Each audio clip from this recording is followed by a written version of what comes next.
நீலகிரி முதுமலை புலிகள் காப்பகம் மற்றும் அதன் வெளிமண்டல வனப்பகுதிகளில் ஏற்பட்டுள்ள தீயை அணைக்க முடியாமல் வனத்துறையினர் திணறி வருகின்றனர். மசனக்குடி, ஆச்சக்கரை, சிங்கார, கிளன்மார்கன், பைக்காராவில் கடும் வறட்சியால் பயங்கர காட்டுத்தீ ஏற்பட்டுள்ளது. இதில் அரிய வகை மூலிகைச் செடிகள் கருகி சேதமாகி வருகின்றன. தீ மளமளவென பரவும் நிலையில் வனத்துறையினர் தீயணைப்புத் துறையினருடன் இணைந்து தீயை அணைக்க போராடி வருகின்றனர். கடலூர் மாவட்டம் புவனகிரி அருகே அள்ளூர் கிராமத்தில் வடிகால் வாய்க்காலின் கரையில் அரிப்பு ஏற்பட்டு கிராமத்திற்குள் தண்ணீர் புகும் அபாயம் ஏற்பட்டுள்ளது.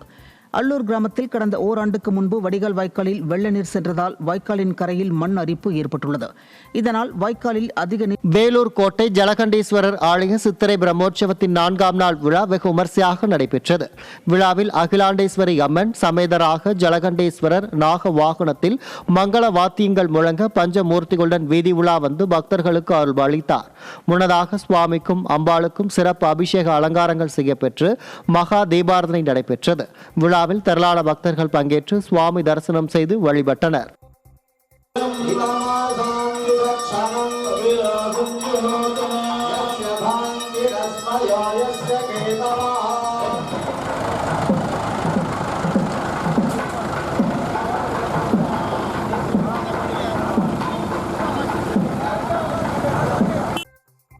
சென்னை ராஜா அண்ணாமலைபுரத்தில் மதுபோதையில் ஓட்டுநர் இயக்கிய கார் மற்றொரு காரின் மீது மோதி விபத்துக்குள்ளானது. மதுபோதையில் இருந்த நபர் அதிவேகமாக இயக்கியதால் நிலை தடுமாறிய காரானது மற்றொரு காரின் மீது மோதியது. இரவு நேரங்களில் காவல்துறையினர் சோதனையில் ஈடுபடாததன் காரணமாகவே போதை ஆசாமிகளால் வாகன விபத்துகள் ஏற்படுவதாக பொதுமக்கள் குற்றம் சாட்டியுள்ளனர்.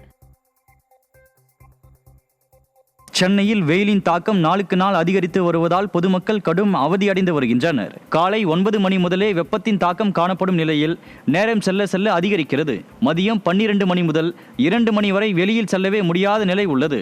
மாலையில் 5 மணிக்கு பின் வெயிலின் தாக்கம் குறைந்தாலும் வெப்பத்தின் தாக்கம் குறைவதில்லை. மேலும் இரவும் பெரும்பாலான மக்கள் வெக்கையால் தவிக்கின்றனர். மேலும் வெயிலின் தாக்கத்தில் இருந்து தப்பிக்க பொதுமக்கள் பழச்சாறு, மோர், பதநீர், இளநீர், தர்பூசணி, கரும்புச்சாறு, குடை, உடல் முழுவதும் மூடுமுடையை நாடி சமாளித்து வருகின்றனர்.